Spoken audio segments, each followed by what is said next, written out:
పిల్లలతో ఆకలితో. కానీ నాకు చాలా సంతోషదాయకం. ముఖ్యంగా మీరు ఎప్పుడు అనుకోలేదు ఇలా పెట్టుకుంటారని, నెరవేరుతుందని. All India postal schedule tribe అని ఎస్సీ అనుకునే వాళ్ళు, కానీ మీ పేరు మీరు పెట్టుకోవడం ఎంప్లాయీ వెల్ఫేర్ అసోసియేషన్. దానికి ఫస్ట్ సర్కిల్ కాన్ఫరెన్స్ అది తెలంగాణలో జరగడం చాలా సంతోషదాయకం. ముఖ్యంగా ఈనాటి ముఖ్యులు మా బెల్లయ్య నాయక్ గారు. బంజారా బిడ్డలకి ఇవాళ మరీ చెప్పాలంటే తండాలో గూడాల్లో మనది మనకు కావాలి, మన పంచాయతీ మనకు కావాలనే నినాదం ఎత్తి దానికి ఎల్హెచ్పిఎస్ అని సంస్థని స్థాపించి దాని ద్వారానే నిజంగా చెప్పాలంటే మా మామ వాళ్ళని, మా మావయ్య నిజంగా చెప్తాను, మా అనుకోవాలి మావయ్య మీరు ఎందుకు మా అంటాడు అనుకుంటారు, మావయ్య అవుతాడు. కాబట్టి అతను స్థాపించినప్పుడు, అతను స్టార్ట్ చేసినప్పుడు నేను చిన్న పిల్లాన్ని, తను ఓ ర్యాలీ చేసి ప్రోగ్రాం చేస్తే మమ్మల్ని అందరినీ ఓ ట్రైన్లో బతుకొచ్చిండు. అప్పుడు ఇక్కడ తిరిగిన నేను హైదరాబాద్ ఫస్ట్ మా మామ వాళ్ళే వచ్చిన, తను నన్ను పట్టుకోరాలి. ఆ టీంలో నేనున్నా. ఇది తిరగడానికి హైదరాబాద్ ఫస్ట్ తిరిగింది మా మామ చలవాల. అలాంటి గొప్ప వాళ్ళు ఉండడం చాలా సంతోషదాయకం. అలాగే ఇంతకుముందు మన ఆడిబిడ్డ బంజారా బిడ్డ ఎమ్మెల్సీ మాజీ మంత్రి సత్యవతి రాథోడ్ గారు వచ్చిపోవడం జరిగింది. అలాగే దీనికి ముఖ్య కారకులు ఇద్దరు. ఎవరో ఒకరు పునాది స్టార్ట్ చేయాలి కాబట్టి పునాది ఢిల్లీతో ఏం చేసిండో తెలియదు, కానీ గోల్ అయితే చేసిండు రవి నాయక్.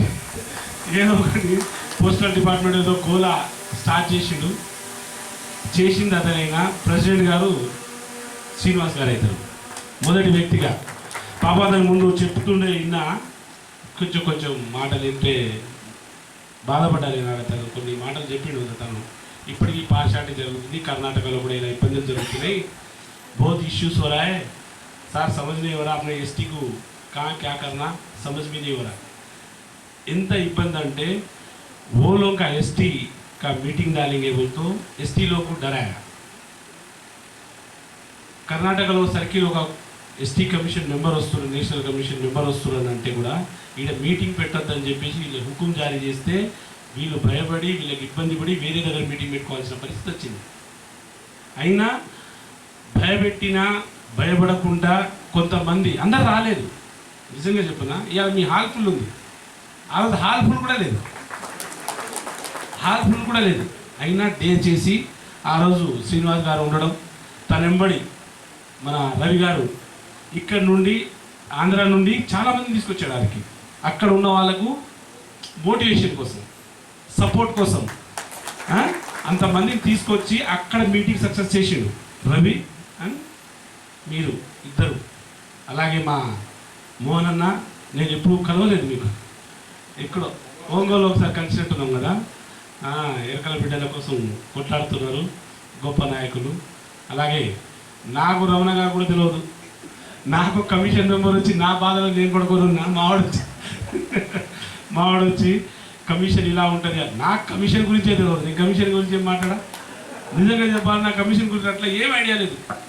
ఎవరో అందరూ అంటే ఎస్టీ కమిషన్ అంటే నేను ఎస్టీ కమిషన్ రేటుంది, ఎస్టీ అని మాట్లాడుతుండేటోళ్ళు. ఎందుకు ఈ మాట కూడా చెప్తున్నా, ఇవాళ ఇంత మాట చెప్పడానికి ఒక కారణం కూడా. ఈవెన్ దో అక్క కూడా సత్యవతి రాథోడ్ కూడా ఇప్పటికి కూడా ఎస్టీ అనే భావనలోనే ఉన్నాం. కానీ నేను ఎస్టీ, కానీ కమిషన్ పట్ల కొంత తెలియజెప్పడం. నాకెవరు తెలియదు, సంఘాలు గింగాలి ఎక్కువ పని ఎక్కడవుతుంది, కమిషన్తో పని ఎవరికి అవుతుంది అంటే ఉద్యోగ సంఘాలతోనో ఇబ్బందులు పడుతున్న వాళ్ళతో ఉంటుంది. కానీ ఈ ఉద్యోగ సంఘాలు ఎవరు తెలియదే, నాకు ఎవరు ఐడియా లేదు. ఆ టైంలో సపోర్ట్ చేసిన రమణన్న. ఇక్కడ నుండి నేను ఎక్కడ తిరుగుతున్నా ఏమీ లేదు, రా అన్న కొంచెం సపోర్ట్ చేయి, ఎందుకంటే మీ అందరూ ఆల్ ఇండియా ఇప్పటికీ అది రాదు. ఎస్టీ ఎంప్లాయీ అసోసియేషన్కి ప్రెసిడెంట్ ఉండడం నేషనల్కి, కాబట్టి కొంత పబ్లిక్ అందరికి తెలుసు, వాళ్ళందరికీ కొంత గ్యాదర్ చేయగలుగుతాడు. ఒక 10 మంది 100 మంది కాదు, ఇద్దరికి చెప్పినా ఇద్దరు మా నలుగురిని తీసుకొని వస్తారు. వాళ్ళకు చేరువ అవుతాం, వాళ్ళతో కలవగలుగుతాం. నేను ఏమైనా చేయగలుగుతానా అంటే నాకు ఎవరైనా తెలిసి ఉండాలి. నా దగ్గర ఒక పేపర్ వస్తేనే కదా నేను రిజాల్వ్ చేయగలుగుతా. నా దగ్గర పేపరే రాదు, నేను ఎక్కడ రిజాల్వ్ చేయగలను. కాబట్టి మా రమణన్న గారికి అలాగే చాలా సంతోషదాయకం. హైదరాబాద్ తెలంగాణలో ఫస్ట్ సర్కిల్ మీటింగ్కి ఇంతమంది సక్సెస్గా మీ టీం రావడం, మీ ఎస్టీ ఎంప్లాయీలు అందరూ ఇంతమంది పోస్టల్ డిపార్ట్మెంట్ వాళ్ళు రావడం, ఈ మీటింగ్ని సక్సెస్ చేయడానికి కోషిష్ చేయడానికి ఇలా అందరూ ఏముంది, ఉద్యోగస్తులకు జనరల్గా ఏముంటుందంటే ఆదివారం సాటర్డేనో సండేనో హాలిడే వస్తే పిల్లలు ఏదో పండగ పప్పు తేయడం, లేదా చుట్టాలో పట్టాలు వెళ్ళిపోవడం, లేదా చిన్న పిల్లలకి ఇట్లాంటి మా తల్లులు ఉంటే ఏదైనా జూ పార్క్ ఈ పార్క్ తిప్పుకొని రావాలనుకుంటారు. కానీ అన్నీ వదిలేసి వచ్చిన మా పోస్టల్ డిపార్ట్మెంట్ ఎంప్లాయీ అక్క చెల్లెలు అన్నదమ్ములందరికీ నమస్కారం చెప్తూ నేను చెప్పాల్సింది అంటూ ఏం లేదండి. కమిషన్ అంటే నేను కమిషన్ జాబ్లో కూడా 2 ముక్కలు చెప్పగలుగుతా. కమిషన్ అనేది ఆ రోజు ఏం తెలియదు, కానీ కమిషన్ అంటే ఇప్పుడు మ్యాక్సిమం అందరికీ కొంత తెలిసింది. మన తెలంగాణ ఆంధ్రాలో ఎస్పెషల్లీ కొంత తెలిసింది. ఇంకా తెలియాల్సింది చాలా ఉంది. నాకే ఆ రోజు తెలియదన్న, ఇంకా ఈ పబ్లిక్ ఏం తెలుసు. ఇలాంటి ఎంప్లాయీలకు పని చేసుకుంటూ పోయే అవకాశం మొదటి రోజు ఎంత తిరిగితే అంత అని కొంతమంది నాలెడ్జ్ చెప్పడం జరిగింది. బేసిక్గా నేను బిజినెస్ మ్యాన్ అండ్ స్టేట్లో పొలిటికల్ ఇంతో కొంత పబ్లిక్ సర్వీస్ చేద్దాం అనే తత్వం కలిగిన కాబట్టి నా ఊళ్ళో చేద్దాం అనుకున్నా, కానీ దేశమంతా చేసుకునే అదృష్టం కల్పిస్తా, కానీ నేను ఎప్పుడు అనుకోలేదు. మోడీ గారు ఈ రూపంలో నా కాన్స్టిట్యున్సీ నా జిల్లాలో నేను సర్వీస్ చేద్దామనో ఒపీనియన్లో ఉండేది ఒకప్పుడు. కానీ నాకు అక్కడ నా కోషిష్ నేను చేసిన, కానీ రాజకీయ పరిణామాల వల్ల కొంత ఇబ్బంది పడ్డా.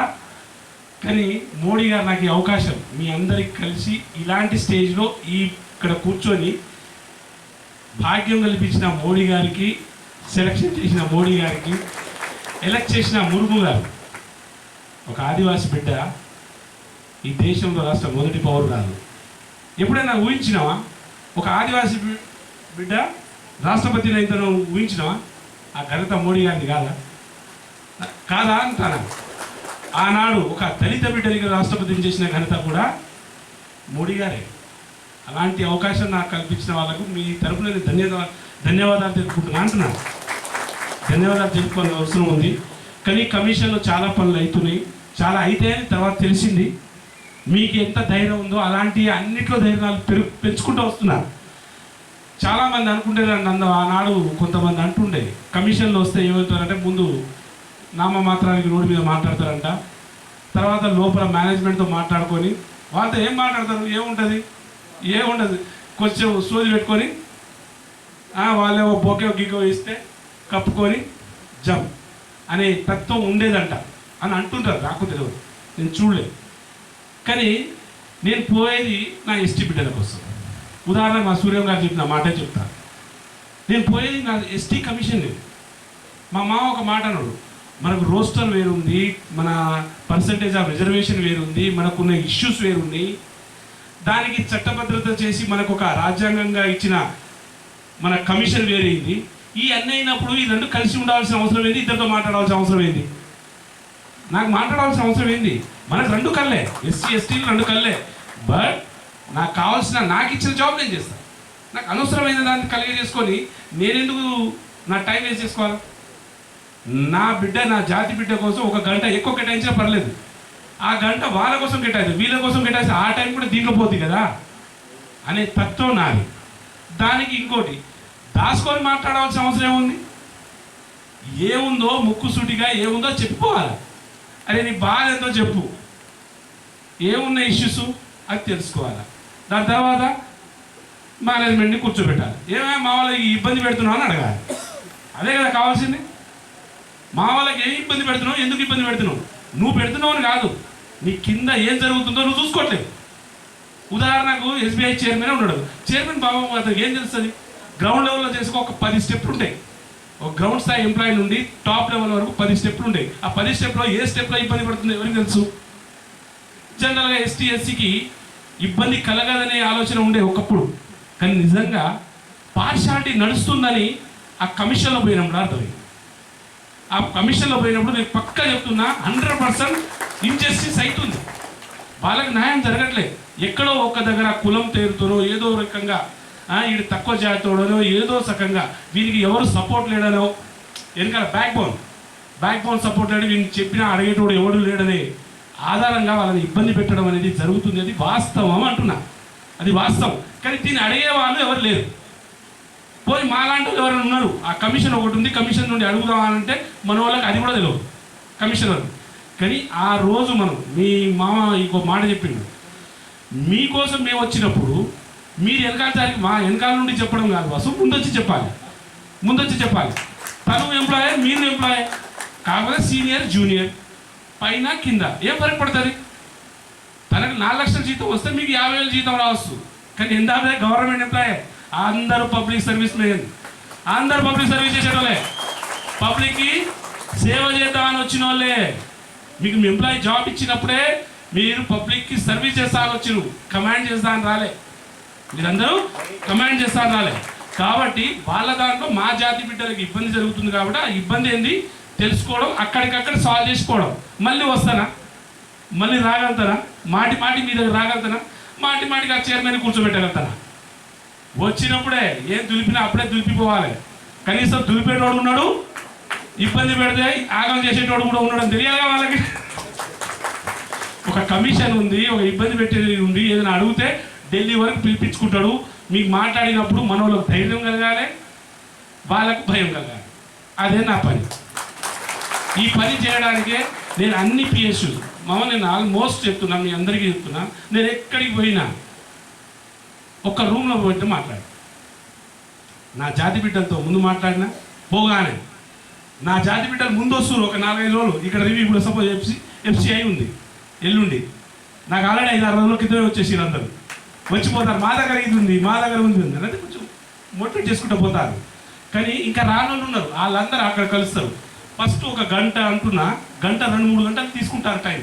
అంటే ఇష్యూస్ మోర్ మాట్లాడుతూనే ఉన్నాను, నాకు ఇది ఉంది అని. కానీ అది ముందే చెప్తే ఇంకా బాగుండేది. కానీ అప్పటికప్పుడు చెప్పడం వల్ల సొల్యూషన్ దొరకదు. వాళ్ళకి యాక్చువల్గా ఒక 2 నెలలు 3 నెలల ముందు నాకు తెలిస్తే ఏమవుతుందంటే అది కంప్లైంట్ నోటీస్ ప్రకారం అవుతుంది. మ్యాక్సిమం కమిషన్లో నోటీస్ పోతేనే సగం సాల్వ్ అవుతున్నాయి స్వామి.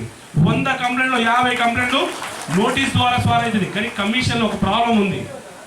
ఇది రాజ్యాంగబద్ధమైన సంస్థ కాబట్టి మీరు ఇచ్చిన కంప్లైంట్ మా దగ్గర రిజిస్టర్ అయినాక నెల రోజులు వాళ్ళకి గడువు ఇస్తున్నాం. ఎవరికి? సదరు అథారిటీ డిపార్ట్మెంట్కి. అది ఇచ్చిన రిప్లై వస్తే ఒకలాగా, రిప్లై రాగలగా ఇంకోలాగా. రిప్లై రాకపోతే రిమైండర్ ఇవ్వాలి, ఈజ్ అ రూల్. రిమైండర్ ఇవ్వాలి. రిమైండర్ ఇచ్చినాక కూడా రిప్లై వస్తే గుడ్, రిప్లై వచ్చినా రాకున్నా ఇక బాబు ఒక రిప్లై వస్తే ఇగో ఈ రిప్లై వచ్చింది చూడండి అంటాం. మీకు మీడియేటర్గా మాత్రమే, మీకు ఎంప్లాయీకి అథారిటీకి మీడియేటర్ మాత్రమే మేము. ఆ రిప్లై ఇచ్చిన దాంట్లో రిప్లై కనుక ఖుషి ఉంటే ఓకే, ఖుషి లేదని మళ్ళీ రిప్లై వస్తే మళ్ళీ బాబు మావాడు ఖుషి లేడురా ఇక నువ్వు రా, ఏది మళ్ళీ నోటీస్ ఇచ్చి 15 రోజులు అంటే దాదాపు 2 నెలల వ్యవధి పడుతుంది. దాదాపు 25,000-26,000 కంప్లైంట్లు కమిషన్లో పడి ఉన్నాయి అంటున్నాను. అలా ఒక్కొక్క రివ్యూ చేయడానికి ఇది చెప్పారు కదా, దాదాపు 9-9:30 గంటలు పడుతుందన్న చూడు. ఏ అధికారి కూడా 6 గంటల కన్నా తర్వాత ఉండడు. నేను కూడా గవర్నమెంట్ ఎంప్లాయీ, నాకు 3 సంవత్సరాలు ఇచ్చింది కాల వ్యవధి. నాకు 6 గంటల తర్వాత పని చేసేది. నేను కూర్చుంటే నా చుట్టూ నా లాయర్లు, నా పిఏలు, పిఎస్లు వాళ్ళందరూ కూర్చోవాల్సి వస్తుంది. ఎవరికి అవసరం? ఎందుకు కూర్చుంటారు వాళ్ళు? అయినా బలవంతంగా నేను వచ్చినా అంటే ఇక వాళ్ళ మూడిందని అర్థం. మా వాళ్ళకి నేను వచ్చిన రోజు జనరల్గా ఒక 5-10 కంప్లైంట్లు పెట్టుకుంటారు.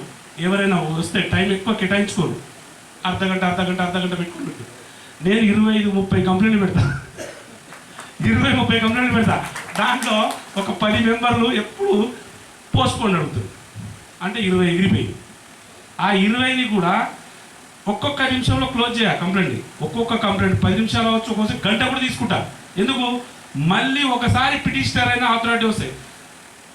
ఆఫీసర్ ఆల్సో పవర్ఫుల్, తన టైం ఎప్పుడు మనం వేస్ట్ చేయకూడదు.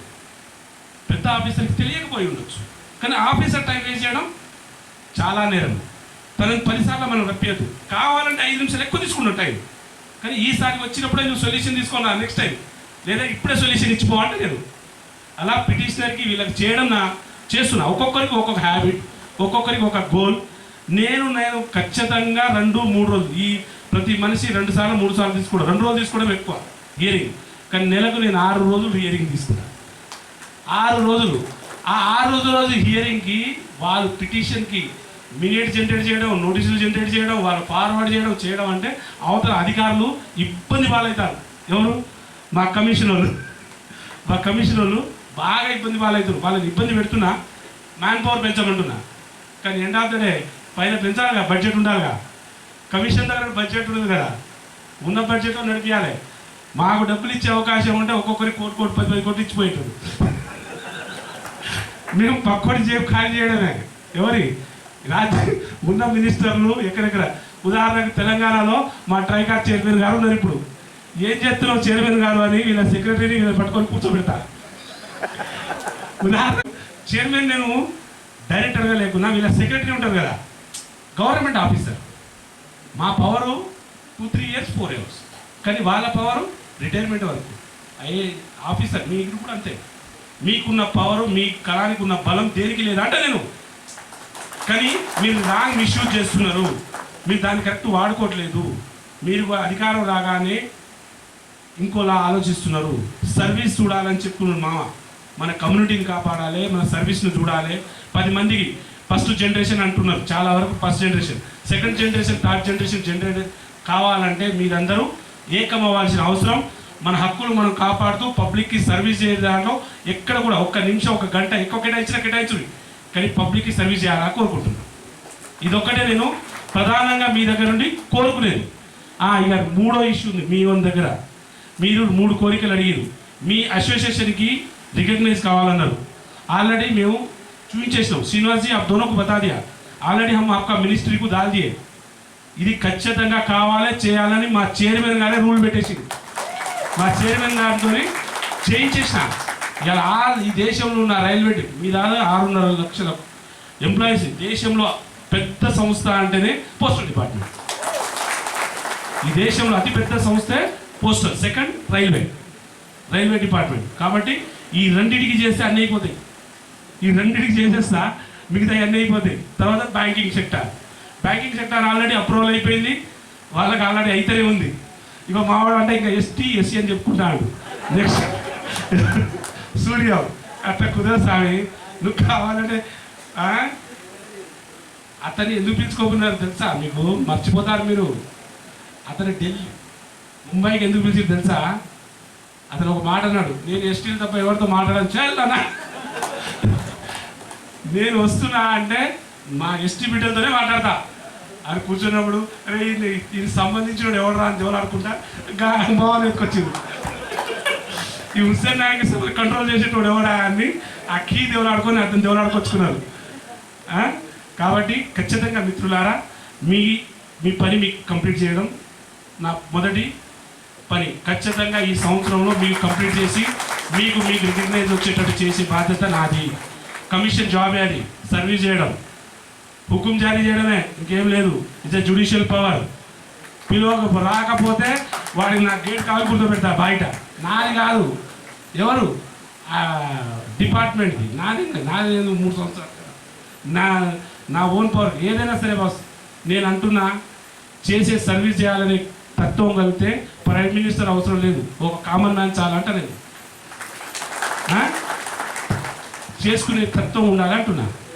సెకండ్ వాగ్దానం అడిగినాం, బోగస్ ఇష్యూస్ గురించి మేము ఏం చెప్పాలి? అది చాలా పెద్ద ఇష్యూ. అది ఆల్రెడీ మేము దానికి మహారాష్ట్రలో దాదాపు 1,70,000 బోగస్ కేసులు ఉన్నాయి. 1,70,000 బోగస్ కేసులు ఉన్నాయి. వాళ్ళకి ఇప్పటికీ దాంట్లో 12,000 మందిని డైరెక్ట్ తీసేసి ఎంప్లాయీ. దానికి మొత్తం మన స్టేట్ రివ్యూ కూడా చేసినాం, నడుస్తుంది. అది నేషన్ ఇష్యూ కూడా కాబోతుంది. మేబీ ఆ కేసులు కూడా మా దగ్గర ఉన్నాయి. అండ్ మీ ఒంగోలు నుండి కొన్ని కేసులు వచ్చినాయి, ఇక్కడ కూడా 2-3 కేసులు ఉన్నాయి. అయితే లాంగ్ వెళ్తాను కాబట్టి దాన్ని ఫాస్ట్ ట్రాక్ కోర్ట్ అనే మాట అన్నారు. నేను ఖచ్చితంగా మా చైర్మన్ దృష్టికి తీసుకెళ్ళి దీనికి ఒక సిస్టమ్ తెచ్చి దానికి ఒక పర్మనెంట్ సొల్యూషన్ చేయడానికి చేస్తాను. 3వ ఆలోచన చెప్పు. మీ డిపార్ట్మెంటల్ రివ్యూ. నేనేమనుకుంటున్నా అంటే మీకు ఎస్టీగా గుర్తించినప్పుడే వస్తా అంటున్నా నేను.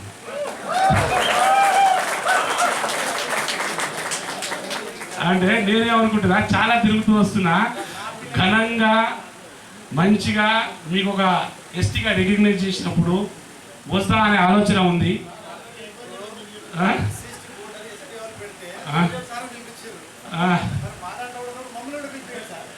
మీ వాళ్ళని ఎవరినో కంప్లైంట్ పెడితే నేను వచ్చి బదలాడే మీ వాళ్ళు చాలా అలాంటి చేసుకుంటా పోదాం. అది మీ 3 కోరికల్లో ఒకరికి ఇబ్బంది పెడుతున్నారని ఆల్రెడీ మాట్లాడడం జరిగింది. మా దగ్గర కొన్ని కంప్లైంట్లు వచ్చి ఉన్నాయి, చూద్దాం. దాన్ని కూడా ఒకసారి ఆలోచించి ఒక నిర్ణయం ఏంటంటే మన సర్వీస్ దేశం మొత్తం చేయాలి. ఇవాళ ఆదివారం కూడా టైం లేకుండా నిన్నేమో వాళ్ళు తిన్నారు ఎస్బీఐ ఈ రాష్ట్రంలో ఉన్న ఆల్ గవర్నమెంట్ ఎంప్లాయీతోని ఏది బ్యాంకింగ్ ఎంప్లాయీలతో మీటింగ్ పెట్టడం జరిగింది. దాంట్లో 36 బ్యాంక్స్ ఉన్నాయంట. నాకు తెలియదు, 5-6 బ్యాంకులు తెలుసు. ప్రైవేట్ బ్యాంకులు వస్తారా అంటే ఐసిఐసిఐ, హెచ్డిఎఫ్సి వాళ్ళు కూడా వచ్చారు. వాళ్ళతో మీటింగ్ జరిగి మన ఎస్టీ బిడ్డలకి ఎక్కడెక్కడ లోన్లు ఇస్తున్నారు, ఏం చేస్తున్నారు అనేది అడగడం జరిగింది. చాలా వరకు పేపర్ రాగే ఉంది, రైట్ లేదని ఉత్తగే గారడీ పేపర్లు పెట్టిండు.